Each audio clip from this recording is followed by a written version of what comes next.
Oke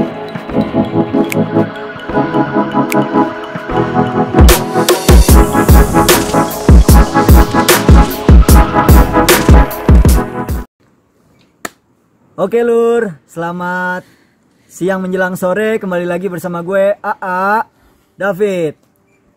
Di sini gue lagi sama pendaki nih, ketemu di Gunung Pangrango. Mas, namanya siapa Mas? Oke, nama saya perkenalkan, nama saya Kang Dede dari bawah ya, Rarahan. Kang Dede, asalnya dari Rarahan, Cibodas. Oh, berarti orang sini ya, Kang ya. Ini nih, Kang, kita sharing-sharing aja Kang gitu Kang. Selama pendakian gitu Kang, kalau misalkan dari Cibodas gitu, kalau menurut Akang nih, enakan ngelintas itu dari Cibodas atau Putri, atau sebaliknya gitu Kang, dari Putri ke Cibodas kalau mau ngelintas gitu Kang? Kalau ngelintas sih lebih enaknya dari Putri langsung turun ke Cibodas tuh, karena kan lebih deket. Iya. Nah, kalau Cibodas kan jauh tapi banyak destinasi buat lihatnya kayak curug-curug, terus ada telaga biru sama jembatannya gitu. Kalau misalkan dari segi keindahan nih Kang, enakan via Cibodas atau Putri gitu Kang? Kalau segi keindahan ya? Segi keindahan sih enakan lewat Cibodas. Soalnya kalau Cibodas kan banyak pemandangannya gitu. Kalau misalkan tadi kan kita udah bahas dari segi jalur juga nih Kang, enakan lewat Putri, apa dari Putri ke dari Cibodas ke Putri ya Kang ya.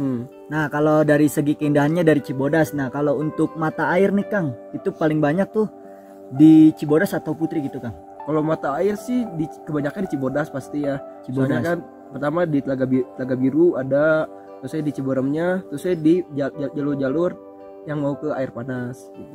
Oke Kang. Biasanya tuh Kang, kalau pendaki Kang itu naiknya itu boleh gak sih Kang dari Cibodas itu malam gitu Kang? Itu sih kalau dari peraturan sih pagi, tapi kalau lewat IO gitu, lewat calo gitu bisa lah subuh gitu. Oh, subuh boleh ya? Subuh palingnya. Kalau subuh kan udah pagi lagi ya Kang, jatuhnya Kang ya. Mungkin dari Akang sendiri nih Kang, mungkin ada pengalaman gitu kasih Kang, sesama pendaki gitu, entah itu dari banyak nih cerita-cerita gitu Kang. Ada gak sih Kang? Paling pengalaman yang selalu teringat ya pas TikTok itu tahun 2020 itu tuh. Itu TikTok Pangrango ya, TikTok Pangrango. Pokoknya kita berangkat subuh tuh jam 1. Pokoknya wah itu udah banyak hal-hal aneh lah itulah, dari suara-suara yang buk langsung kayak pohon jatuh, tapi dilihat bukan pohon jatuh. Gitu. Terus ada suara-suara yang kayak bisikan gimana ya, yang kios-kios gitu. Terus pas turunnya juga kita kan turunnya nyampe sini kan Pangrango tuh sekitar jam 11:30-an. Nah, turun kita jam 12:30. Pas tengah-tengah tuh hujan gede langsung itu mah. Kayak pokoknya kita jalan tuh kayak di kali aja gitu jalan. Nyampe Kadang Badak sore lah jam 5-an. Jam 5 kita sholat asar dulu, terus kita masak mie, kita istirahat dulu. Nah, jam 5:30 barulah kita turun ke via Cibodas. Mungkin itu ya Kang ya, dari pengalaman selama Akang tinggal di kaki gunung ya Kang ya. Ini Kang, kalau misalkan dari Cibodas gitu Kang, kan mungkin Akang bisa nih Kang kayak camp-campnya gitu, ada camp apa aja sih Kang? Oh, untuk gitu. Camp sih banyak sih. Itu ada Bukit Mandalawangi, ada. Kalau dari bawah gitu Kang, dari bawah itu ya, ada Cibodas. Ada Bukit Gop, maaf ya bukan Mandalawangi, Bukit Gop, terus ada Buperta Mandalawangi, ada Buperta Mandala Kitri juga, terus ada lagi yang baru kita ada Buperda Bumi Perkemahan Dawan itu. Baru juga itu. Habis itu apa lagi tuh Kang? Masih banyak sih daerah-daerah yang di bawah Cibodas juga, ada LPS Lembah Pasir Sumbul, Gunung Kasur, ada Aquila, terus yang satu lagi ada glamping Bangkok itu. Tapi itu masih dirilis dulu itu. Ini Kang, kalau boleh tahu nih Kang, kan biasa kan setiap camp itu kan ada tuh Kang namanya kayak kandang badak gitu Kang. Itu kan pasti kan mempunyai sebuah arti gitu Kang. Oh iya. Nah, itu kandang badak sendiri nih Kang, kalau boleh tahu artinya itu apa sih Kang? Oh, yang saya dengar dari orang tua sih, Sebenarnya sih bukan kandang badak ya, itu kandang badag. Jadi kalau bahasa Sunda itu badag itu bahasa Indonesianya besar. Jadi dulu kan dulu waktu zaman Belanda kan ada itu yang kayak gubuk lah atau bedeng gitu. Bedeng. Nah, ketelahnya kan bedengnya gede. Nah, sama masyarakat disebutnya kandang badag gitu. Tapi ada yang salah denger jadi ke badag jadi ke badak. Jadi sampai sekarang ketelahnya badak gitu. Kirain tuh kandang badak emang dulu tuh Bekas badak ya. gitu Kang. Enggak ya Kang ya. Emang dulu tuh bekas gubuk gitu Kang ya. Bukan bekas gubuk yang bekas Belanda gitu, yang buat penelitian. Ini sih Kang, kalau misalkan Akang sendiri nih, Akang kan orang Cibodas gitu Kang ya. Mungkin dari pendakian selain Gunung Gede atau Pangrango ada gak sih Kang naik-naik gunung lain gitu Kang? Paling sih kalau saya pribadi baru sekitar Gunung Gede Pangrango juga ya. Sebenarnya sih Gunung Gede Pangrango juga masih belum terjamah semuanya. Ada Gunung Gemuruh, ada Gunung Haji, Bukit Gunung Sela itu juga. Itu masih di kawasan Gunung Gede Pangrango itu. Terus saya di Gemuruh juga itu ada gua Jepang. Terus ada tangga, itu tangganya dari baja diangkat juga susah, itu beratnya minta ampun itu. Tapi kalau untuk yang tadi Akang sebut ini Kang, gunung-gunungnya itu selain Gunung Gede Pangrango, itu ada jalurnya atau ilegal gitu Kang? Itunya sebenarnya sih ada jalurnya itu. Kalau untuk yang ini Bukit Gunung Sela itu kan biasa dijarahin, Bukit Sela, Gemuruh, sama Bukit Haji. Berarti emang legal gitu Kang ya, bisa ya untuk naik juga ya Kang ya? Bisa untuk naik, tapi enggak untuk umum juga itu mah. Hanya untuk orang-orang yang jarah tertentu lah. Oh gitu ya Kang ya. Berarti nih Kang, selama mendaki gitu Kang, kan tadi kan untuk kawasan Gunung Gede Pangrango itu berarti masih banyak yang belum terjamah gitu Kang. Ada gak sih Kang pernah naik gunung-gunung lain gitu? Gunung lain sih belum. Kalau untuk keluaran Jawa Barat sih belum pernah. Paling ke Gunung Manangil, Gunung Baud itu. Itu daerah mana tuh Kang? Gunung Manangil itu masih daerah Cianjur. Itu tepatnya di Cangklek itunya, di apa sih? Baros.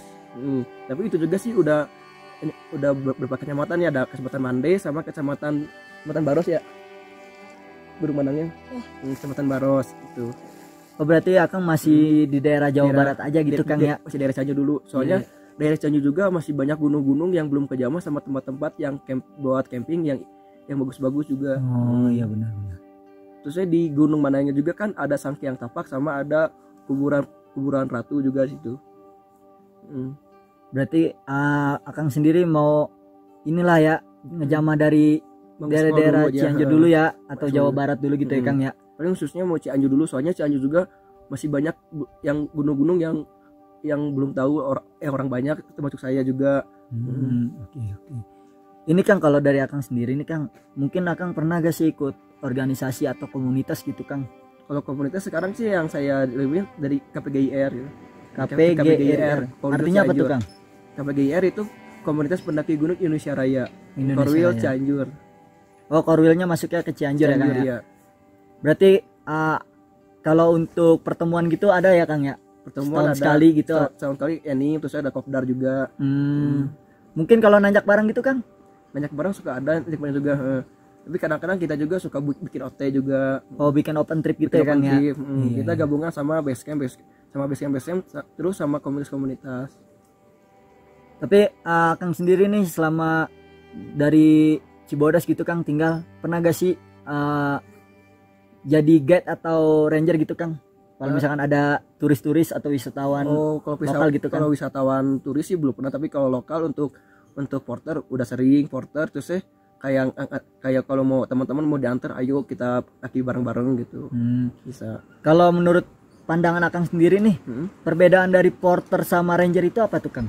Kalau porter sih dibentuk porter untuk ngambil barang-barang ya, bawaan. Kalau ranger itu untuk rescue kita kalau ada apa-apa, jadi ranger yang turunnya. Oh iya. Berarti berbeda ya Kang ya dari cara pandangnya itu ya. Tapi terkadang porter juga itu multifungsi, porter juga udah bawain barangnya, terus saya udah masaknya jadi koki juga, terus saya kalau ada apa-apa jadi dokter juga. Terus kalau dia kenapa-napa bisa jadi rescue juga dia juga gitu. Jadi Kalau sebenarnya sih porter itu bukan ngambil barang doang, tapi multifungsi sih kalau menurut saya. Multifungsi ya Kang. Ini Kang, kalau dari ini Kang, saya kan pernah dengar gitu Kang, kalau naik gunung tuh kadang-kadang suka kesambar petir gitu Kang, kayak di Gunung Prau gitu kan. Mungkin kalau di Gunung Gede Pangrango gitu Kang, padahal kan Surken itu luas gitu Kang ya. Itu ada pernah kejadian gak sih Kang kesambar petir gitu Kang? Kalau setahu saya sih belum pernah sih. Belum pernah ya Belum Kang pernah, ya? ya. Berarti alhamdulillah Kang Alhamdulillah. ya. Berarti tragedi paling parah itu ya mungkin orang hilang sampai mati gitu ya Kang ya? Orang hilang Atau meninggal sampai gitu ya? mati itu juga sih karena keteledoran dia juga. Pertama yang perbekalannya kurang, terus ya pengetahuannya kurang gitu. Itu sekitaran tahun berapa sih Kang kira-kira gitu Kang yang banyak orang hilang itu Kang?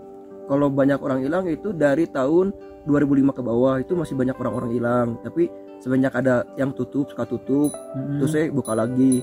Nah itu gak minimalisir. Pertama yang korban juga, terus yang buat penghijauan juga. Juga sih ada baiknya juga buat penutupan juga. Itu kalau yang saya dengar gitu kan sekarang kan Salabintana itu kan udah ditutup ya Kang ya? Salabintana sih masih buka tapi masih udah jarang yang naik gitu. Oh, keren, saya tuh masih udah ditutup gitu Kang jalurnya kan karena treknya itu juga banyak gitu Kang binatang-binatang buasnya gitu Kang. Berarti masih dibuka nih Kang? Masih dibuka. Tapi cuman jalur-jalurnya sih karena jarang yang naik ya. Jadi udah tertutup lagi sama rimbun-rimbun gitu. Oh, jadi jalurnya itu udah ketutup sama pepohonan lah gitu Kang, sama rumput-rumput ya Kang ya. Berarti kalau emang paling nyaman itu naik Gunung Gede Pangrango ya via Putri, kalau nggak Cibodas gitu Kang ya. Tapi kalau untuk lintas sih naik Putri turun Cibodas itu lebih enak itu. Naik Putri turun Cibodas. Lebih direkomendasikan. Rekomendasikan ya lewat naik Putri turun Cibodas. Jadi itu kedua jalur juga enak tuh sih. Kalau mau ke Paranggo juga bisa kita. Jadi ngecampnya jadi bukan di Surya Kencana, jadi di Kandang Badak Oh, di Kandang Badak ya. Iya Kang, soalnya kan kalau dari Kandang Badak ke Gunung Pangrangonya juga lumayan Kang, 2 jam setengah atau 3 jam gitu kan. Itu kalau normal 2 jam setengah normal, tapi kadang-kadang suka ada yang gak kuat sampai pernah ada yang 5 jam dari Kandang Badak. Kandang Badak sampai Pangrango. Tergantung ini aja lah ya Kang, stamina kita ya. Nggak bisa ditebak juga Kang kalau stamina kita sama mood kita. Kalau stamina kita lebih bagus tapi moodnya kita kurang, tapi kadang-kadang suka ada yang balik lagi. Iya. Terus apalagi nih Kang ya? Berarti ya Kang tinggal itu di Cibodas dari kecil gitu Kang? Dari kecil namanya. Berarti kalau misalkan ke Gunung Gede Pangrango ya paling cuma mampir aja kali Kang ya? Mampir sama niatnya sih tadabur alam niatnya sih. Napak tilas itu. Tadabur alam itu apa sih Kang? Tadabur alam itu jadi nanti mengenal ciptaan Allah terus jadi kita ini ciptaan Allah, alhamdulillah nanti kita bisa nikmatin lah, masih bisa menikmatin, masih bisa ngerasain gitu. Kalau biasanya tuh Kang, kalau dulu kan saya pernah naik Gunung Lawu juga tuh Kang, itu biasanya bulan-bulan Desember itu banyak gitu Kang yang naik karena yang jarang iya Islam kejawen gitu Kang. Kan kalau di Gunung Gede Pangrango sendiri ada Kang kayak gitu Kang? Suka ada juga ini di rombongan dari bawah juga, dari arahan dari Kang Ujang suka ada sampai 50 orang gitu naik. Itu biasanya dia sampai puncak atau gimana sih Kang? Dia sih biasanya naik Putri, jadi diputar naik Putri ke Gunung Haji, ke Gunung Bermuru, Gunung Haji, langsung ke Gunung Sela. Turunnya lewat Cibodas gitu. Berarti emang dia tuh tujuannya emang jarah ya, bukan muncakin gitu ya Kang ya. Soalnya sama juga Kang kayak di Gunung Lawu, dia kan ada yang mandi gitu Kang. Dia emang nggak sampai puncak gitu, biasanya sih setahun 2 kali itu Kang kalau untuk jarah-jarah gitu Kang ya. Mungkin gini Kang, ada gak sih Kang kesan-pesan gitu Kang untuk pendaki yang baru-baru naik Gunung Gede atau Pangrango gitu Kang, buat pendaki-pendaki yang lagi nonton nih Kang? Paling pesannya dari saya, pendaki itu enggak cuman buat gaya-gayaan, enggak cuman buat tren-trenan. Pendaki itu yang pertama butuh basic pengetahuan. Pokoknya naik gunung enggak ada pengetahuan itu bisa celaka, naik gunung enggak ada logistik bisa celaka juga. Pokoknya persiapkanlah itunya semuanya. Berarti mungkin itu aja menurut saya. Berarti emang harus dipertimbangkan gitu ya Kang ya. Karena kan pada dasarnya kita kalau mendaki itu kita harus pikirin kayak estimasi biaya, resikonya iya. Iya, estimasi logistiknya juga, estimasi trek-treknya gitu Kang ya. Nah, iya, Jadi sebelum jalan harus diperhatikan lebih detail gitu ya Kang ya, dari seragam gitu juga Kang ya. Di seragam juga ngaruh juga jadi yang pas kita naik itu pakai baju apa, pas kita lagi ngecamp pakai baju apa, pas tenda pakai baju apa. Jadi jangan disamain kayak camp-camp biasa. Soalnya ini kan gunung bukan camp-camp biasa. Iya. Karena kan kalau alam itu nggak bisa dilawan gitu nah, Kang benar, ya. Kita nggak pernah tahu gitu kejadian yang ada di gunung itu seperti apa gitu. Benar. Kita cuma bisa lebih mencegah gitu Kang ya kan. Karena kan mencegah lebih baik dari mengobati gitu Kang. Ya mungkin itu aja nih vlog dari gue David dan Kang Dede Cibodas Camp. Semoga bermanfaat gitu buat kawan-kawan. Amin. Yang lagi menonton dan kawan-kawan yang ingin mendaki Gunung Gede atau Pangrango beserta gunung-gunung lainnya. Semoga kalian sehat selalu dan diberi kesempatan juga untuk mendaki Gunung Gede Pangrango atau gunung-gunung lainnya. Terima kasih juga nih untuk Kang Dede Cibodas. Dede Cibodas. Oke. Semoga kita bisa ketemu lagi di vlog selanjutnya bersama gue AA David.